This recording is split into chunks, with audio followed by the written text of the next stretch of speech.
श्री गुरुदेव दत्त श्री स्वामी समर्थ। कथा गणेश जन्माची। एके दिवशी माता पार्वती स्नानासाठी जात होती, तेव्हा तिने महादेवाचा सेवक नंदीला असे सांगितले की माझ्या परवानगीशिवाय कोणालाही आत सोडू नको।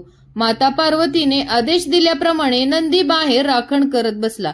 थोड्या वेळाने महादेव तेथे प्रकट झाले। ते आत जाऊ लागले। नंदीने त्यांना पार्वती मातेने सांगितलेला आदेश सांगितला। महादेव म्हणाले की नंदी, तो आदेश इतरांसाठी आहे, माझ्यासाठी नाही। यावर स्वामी भक्त नंदीने केवळ मान हलवली।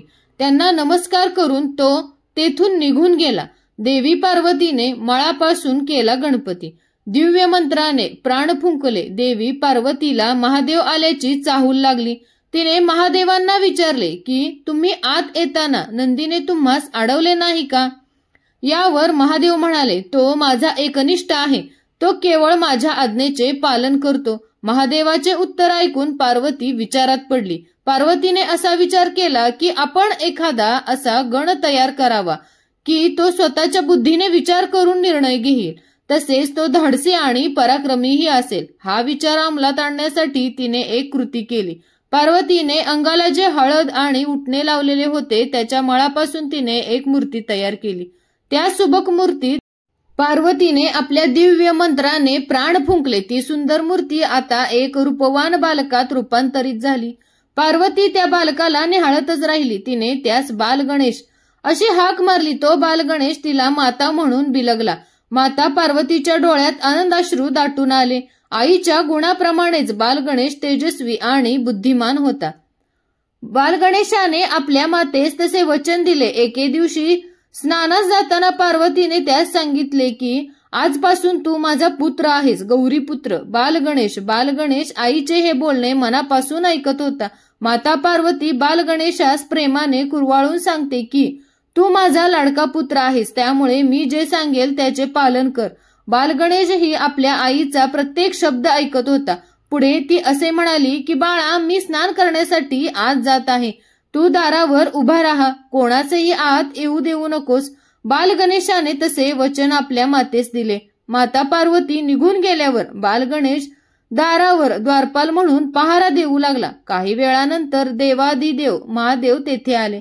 दाराबाहेर एक लहान बालक त्यांना दिसले, परंतु त्या बालकाकडे विशेष लक्ष न देता ते आत जाऊ लागले।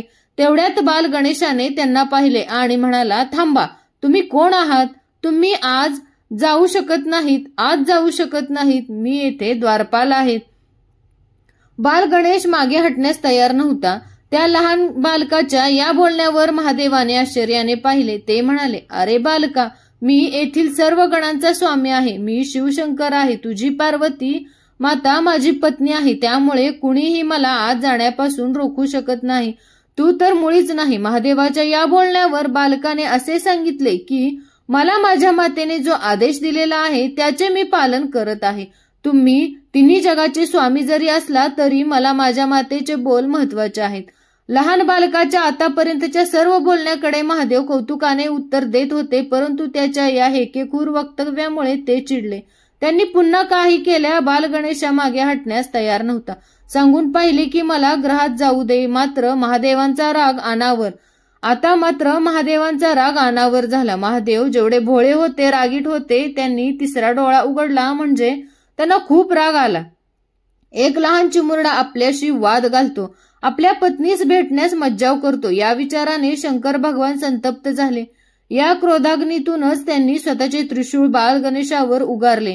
क्षणार्धात बालगणेशाचे डोके देहापासून अलग झाले, ते मस्तक लांबवर फेकले गेले। माता पार्वती रागाने आणि दुःखाने आक्रोश करू लागली। माता पार्वतीस बाहेर चाललेल्या या घनघोर युद्धाची काहीच कल्पना नव्हती, परंतु मनातील शंका कुशंकांनी ती बैचैन होती। ती बाहेर आली तेव्हा बालगणेशाचा निर्जीव देह त्याच्या डोक्याशिवाय खाली पडलेला दिसला। शिवशंकर तर रागाने लाल झालेले दिसत होते। झालेला प्रकार पाहून माता पार्वती रागाने आणि दुःखाने उद्विग्न झाली। ती आक्रोश करू लागली। महादेवास म्हणाली, तुम्ही हे काय केले स्वामी? बालगणेशावर तुम्ही त्रिशूल का उगारले? तो आपलाच पुत्र होता, मी त्यास एका मूर्तीतून निर्माण केले होते। मला माझा बालगणेश पुन्हा जिवंत हवा आहे, तुम्ही त्यास काहीही करून पुनर्जीवित करा। नाहीतर ही सृष्टी मी भस्मसात करून टाकेन. पार्वती माता अगदी उद्विग्न झाली होती. माता पार्वतीचे हे निर्वाणीचे बोल ऐकून प्रत्यक्ष शिवशंभू आतून हादरले. बालगणेशाचे नवीन रूप महादेव आता काय करावे या विचाराने पछाडून गेले. सर्व देवी देवता गण हे देखील भयभीत झाले.